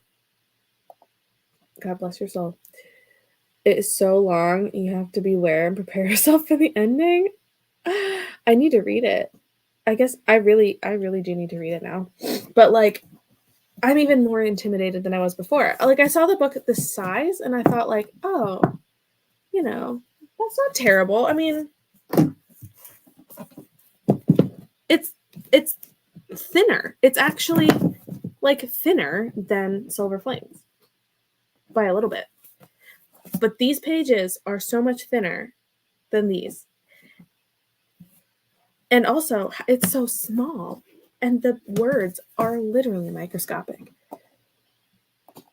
That's why... That's the copy I've ripped in half. Amazing. I love that. Oh, yeah. Yes, this is the copy one. Just bought it at a library book sale. I'll let it stare me down for a long time before I get in. Yeah, I've had this book for a long time. I don't remember when I bought it. I don't think... I probably bought it at like Second and Charles or something. But I've had it for like at least a couple years. I know all about the ending. The ending is not good. Why? Did you ever have something easy to carry around? I feel like we should warn you. Wait, what? Now I'm scared. Why is the ending not good? I ripped it in half because I was reading it on the plane and I've always wanted to rip a book. You just really wanted. I love it. The ending surprised me. Why did it happen? The flight I was missing the ending. If you haven't read King, I would recommend starting with Salem's Lot. So good, so much shorter. The first, actually, I think the first King I read was Pet Sematary, and it was audio. I listened only to the audio. I used to work at Old Navy, and I was on the shipment team. And while we were unpacking shipment, we could listen to music or audiobooks and stuff. And I was trying to get into audiobooks. and I listened to Pet Sematary. That was my first one. But I don't think I've actually physically read a King book, or at least not in a very long time. But I should try Salem's Lot at some point. I've seen the series and the movie, but I'm not sure if I ever want to read the book because of the ending. Dang. That's really, that scares me. I didn't care all about the copy, just don't like the cover. The children get up to more than clam hunting at the end, if you get what I mean. Oh. Oh. Weird. Yeah, I've seen the movies. I've seen the movies, that's it. Now I'm like scared. The ending of the book is not in the miniseries or the movies for good reasons. Wow. Salem's Lot's about vampires. I do love vampires. That I actually I don't think I have that one. I think I only own a couple. I have it, Firestarter, I think, Carrie, and The Mist. I think those are the only ones I currently own. But I need to get more. It's just like I feel like Stephen King books will always be available everywhere all the time. So I'm like, I need to read the ones that I have before venturing out and getting more. Con falls in love, but they just decide to be friends because they don't want to try the friendship. It's totally no. Oh god. Pet Sematary was my first too because I knew it was Dexter reading it, so it sounded like a fun time. Oh, nice. Yeah, it was good, and I hadn't seen the movie in a long time, so I went into it not like unfamiliar with the material, but very much no memory. So it was kind of like reading the material for the first time. I'm glad it wasn't in the adaptations. You're in love. Screw friendship. Except they literally screw. You should still read it. A lot of people love the book, and I think you'll too. Well, that's good. That's good. I do want to read it, but now I'm scared. One, because I didn't know how long this stupid book was. Why is it so long? Why does it have to be so long? That's unfair. I'm sorry. Books should not be this long. My attention span. Like, this is going to take me 3 years to read. It took me 6 months to read one of the Lord of the Rings. And that's not even that long. It took me 6 months. Carrie was the first book he ever published. Ooh. Maybe that's the one I should start with in reading the physical copies I have.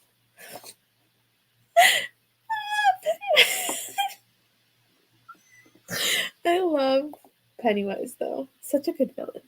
Why is any Stephen King book so long? It's a great question. This is a great question. Except The Mist. I got The Mist. Actually, The Mist was a blind date with a book that I got at my local bookstore. They like wrote the description, or the very, very vague description, on the brown paper wrapping, and then I opened it and it was The Mist, which was kind of surprising, but also like it's so thin, it's so short. So I'm kind of excited to read that one. It's a good book overall. That's good. They are dense and slow moving for sure, but they're so good. Like they're so good. But it took me forever. It was The Two Towers, I think, was the one that took me forever. I read The Hobbit, I read Fellowship. And like, yeah, they took a while, but not nearly. Like Two Towers literally took me 6 months to get to. And I still haven't read Return of the King because Two Towers, like, it was just so rough. And it's the writing style for sure, because it is so dense. And like it was just a lot. I kind of hate Salem's Lot and Carrie. Oh no. The Shining was my first Stephen King book I read. I love the story of The Shining, so I really do want to read this. I need to get more into King. There's just so many. There's so many. Love, Carrie is actually the first book of his I finished and loved. Stephen King and I have a history. I tried to read his books, but have a hard time continuing. Interesting. My first King was Salem's Lot. I still need to read Carrie. I hear there's so much walking in Two Towers. I want to say yeah, but I'm gonna be honest. I don't even remember the book. I don't remember. Like, the movies live on a constant loop in my head, but like the book, could not tell you. Could not tell you what happened. There's characters that are not in the movies, and I couldn't tell you who they are, simply because they were in one year. I won't say in one year, out the other, but like I was reading them physically, and I have literally no idea. It's sad. Like I at one point I will probably end up having to reread them all because I have no idea what happened in the books. I have not read any Stephen King's, but that will change in October. Very nice. I like that plan. Oh, I just skipped like a million messages. I hated Carrie, but I also haven't read one I liked yet, so he just might not be for me. Still reading The Shining next month. That's exciting. That's exciting. I need to try. I need to try to get through some of these. I don't think it's going to be the first one I read, though. I read King before realizing I read King. Nice. I love that. Honestly, with how many books he has, I might have read something from him and I just like have forgotten at this point. I don't remember which I have and haven't read offhand. I'd have to look. Yeah, it's a lot. How about yeah, Two Towers. Or Carrie. About Carrie. Yeah. I thought Cujo was my first book with him a few years ago, but then saw on Goodreads after the Colorado Kid first when I was like 14. Also, I forgot Cujo. Wait, Cujo. My brain just, like, I forgot that Cujo was by Stephen King. That movie scarred me as a child. I was not like, I didn't think every dog was going to turn into like a Cujo, but I definitely have had a rocky experience with dogs in general. Cujo was terrifying. I didn't have a good time. But I haven't read it, so maybe reading it would be less traumatizing for me. All I know is if there's two towers, there are two towers. Couldn't tell you anything else that happens, though. I like The Shining. That one I know I have read. If you're interested in the Dark Tower series, I recommend reading other books first. There's so many books connected to the series. Interesting. I might have to try. I still want to try Pet Sematary, Green Mile, Dolores Claiborne, and Rose Matter. There's so many. Pet Sematary was really good. I can stand by that one. That's the only one I have. It's a moving love story, but it is a moving love story between a clown and a sewer balloon, even though they're stupid, don't end up together. Also, there's some weird side story about kids or something. A love story between a clown and a sewer balloon. Thank you for that summary. Now I don't need to read the book, right? If the movie scarred you, just wait till you read the book. Oh no. Oh no. That makes me really nervous. The audiobook is really good for Pet Sematary. It was very good. Also, I don't know if I've ever seen the new. I know they have two movies. I don't know if I've seen the new one. I've seen the original for sure. I don't remember if I saw the new movie, like the remake. Are there any books you think would be a must read before reading Dark Tower? Good question. Read Doctor Sleep. Oh, also read Doctor Sleep. Not sure if that's the actual title, but it's a sequel to The Shining. Oh, yeah. I know what you're talking about. I've seen it a lot of places. So far, the Dark Tower though. I love Tolkien's works, but when I was younger, I could not get into the books. That changed a few years ago. I'll listen to the soundtracks as I read the books. Oh, that's amazing. The soundtracks are so good. I used to listen to the soundtracks on repeat. Soundtracks are some of the best things that exist in the world. Like, they're just so good. One of my favorite movie soundtracks is The Neverending Story. It is so good. Not only, there's a couple, like, there's parts of it that, like, I've taken a nap to it, and it's just, like, Actually, I once took a 3-hour nap to the entire Titanic soundtrack, and that was one of the most amazing experiences of my life. But Neverending Story, I have also taken a nap to, but also it's like a hype soundtrack too. In like some of the like scores are just so good. I love a good soundtrack. A better love story than Twilight. Yes. Oh my gosh. Lord of the Rings meets Unforgiven. Interesting.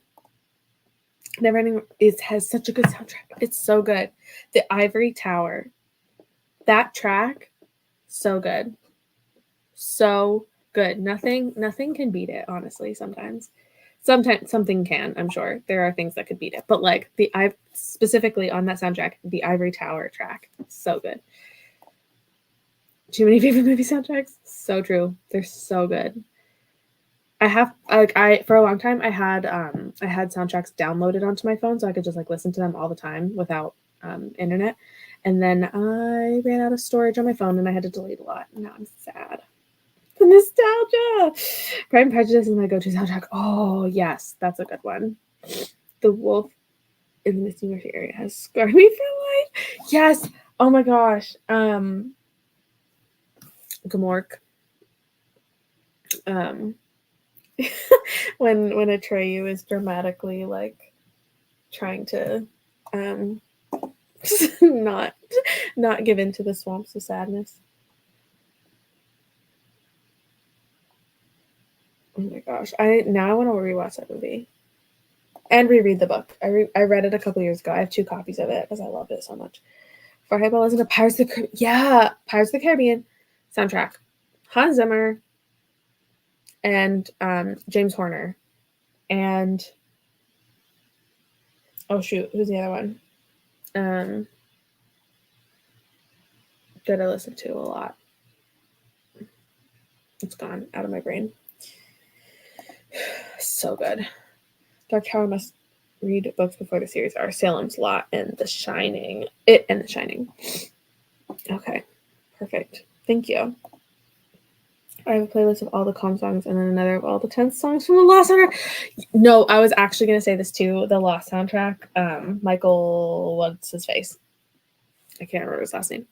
I also have some of the Lost soundtracks saved because they're so good. Also, it's a really funny story about Lost and Supernatural. I forced Matt to start watching Criminal Minds. We've been watching through Criminal Minds for a while now, and we are in season 4. And it's really funny because every single episode, like without fail, every single episode has at least one person from either Lost or Supernatural or both. And it's hilarious. Like, it's literally I pick out all the Lost people and he picks out all of the Supernatural people. Like we watched a couple episodes earlier today and there was Mikhail from Lost. Bad to the bone, that's what I am. I love it. Atreyu and Artax, oh my gosh. The most heartbreaking scene. But also, I had such a crush on Atreyu. The biggest crush. He's so cute. I still think he's like an adorable character.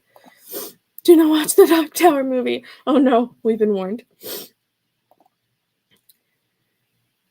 Howl's Moving Castle, Kiki's Delivery Service. Okay. I haven't actually seen them. I'm very regretful that I have not seen Howl's Moving Castle yet. But I've been meaning to. Listen to the Labyrinth soundtrack a lot. Oh my gosh. I watched Labyrinth for the first time last year. It was so funny. Like, I need to reread it. I need to rewatch it because it was so good, but it was so bad that it was good. I can always instantly spot actors from Lost. It's mandatory to point it out. Exactly. Ethan was in an episode of Criminal Minds like last week that we were watching. Fantastic. I love the Neverending Story. Yes. Oh, it's so good. It's so freaking good. It's another movie that I could like quote most of it because we watched it so often growing up. It's just that comfort movie. You must watch them. I need to. Aaron.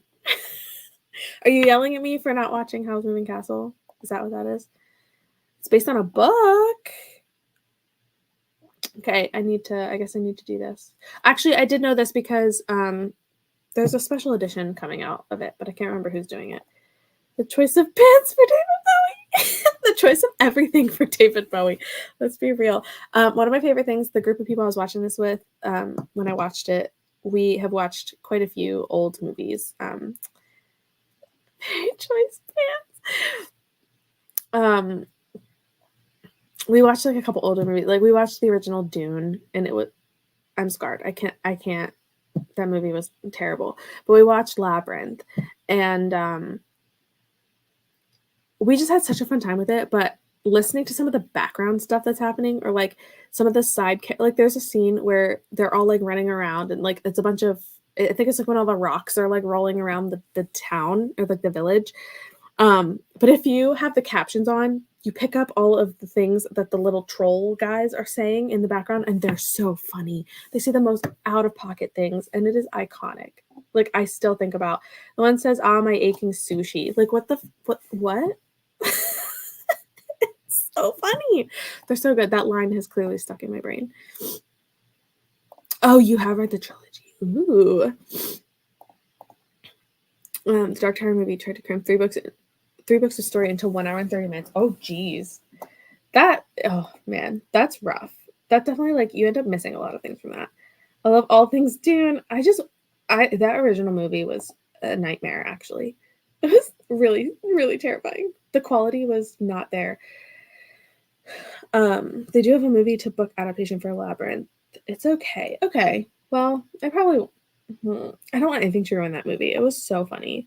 His their own separate listing in the credits. It's true. It's true. The little goblins are hilarious. They're so funny. They just like say random things that don't make any sense. But yeah, yes. I can't remember when that one is. I think this line might have been when they're in they're still in the hedge maze, like right after she meets the big troll thing. I don't know what it's called. The thing that was like chained up or whatever. I don't know if any of that makes sense. The guys are like on each other's heads and they're in the hedge maze. I'm pretty sure that's the ones that say the aching sushi line, but I could be wrong. It could have been in the village too. We're literally wearing a David Bowie shirt right now. Let's talk about something that was very good and we were all thankful for, even with the hilarious. I love this. It was made in the 80s. You're correct. And it was very visible. Ludo. Is that the big troll guy? Yeah. I think that sounds right. Don't read it unless you're a super fan of the movie. I probably won't then. I mean, I do love the movie, but I've only recently like even seen it. The Dune reboot is great. I have not seen the reboot. The original one scared me enough that I have not watched the reboot. But the second one is out or coming out soon, so I will probably try to watch them at some point. And I've considered reading the book, but honestly, I don't think I'm going to make it through the book. I need to try the movie first for these. Ludo's sad. Oh, man. And now I want to rewatch that movie again. You should. Okay, before we get started into anything else, I'm going to pull out the timer again so we can go into another sprint. And I will do another 45 minutes so that Sherry can finish the Tinted Cup, I think. And I can make it further in Silver Flames because apparently I want to cry some more. So I will see you guys in 45 minutes.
Hello,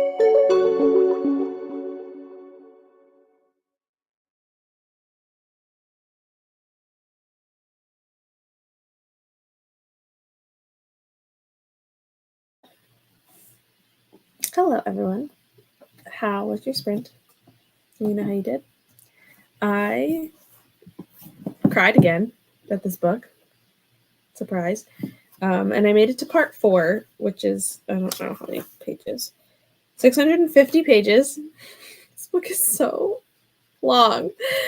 So I think I read like 30-ish pages that sprint. This page is like 750. I still have 100 pages left of this book. And it is so good.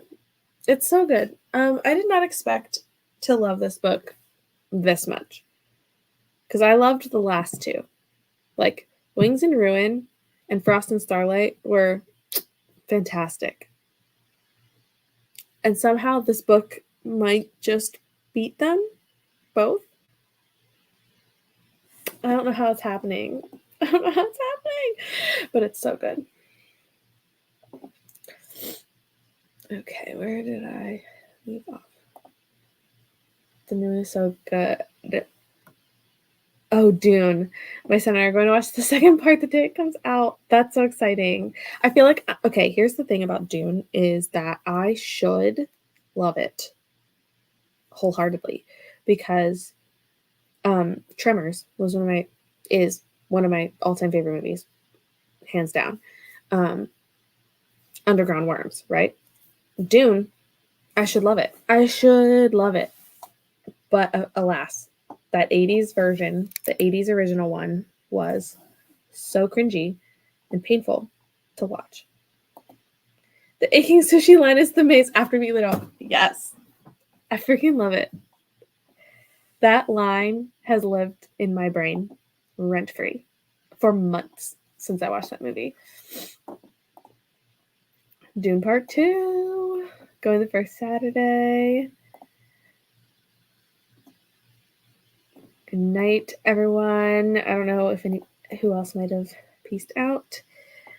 My recommendation: read Howl's Moving Castle before watching the film. Central plot is similar, but plots in the book do not happen in the movie. So read it first. Okay. I guess I need to get my hands on a copy because I know one of my friends is like obsessed with this movie and wants me to watch it. So I guess I need to read first. In the film, there are elements I felt could have enhanced things in the book. This is coming from one who saw the film first.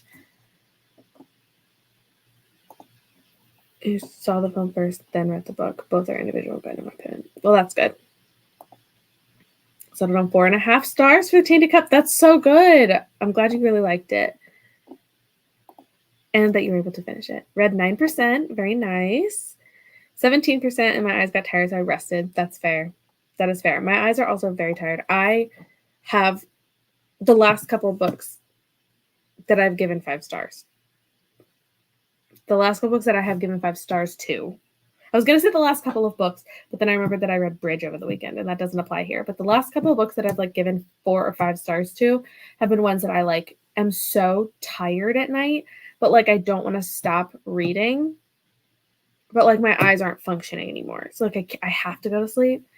But that's where I'm at with this. Like I want to keep reading so badly, but one, it is midnight for me, and I have work tomorrow.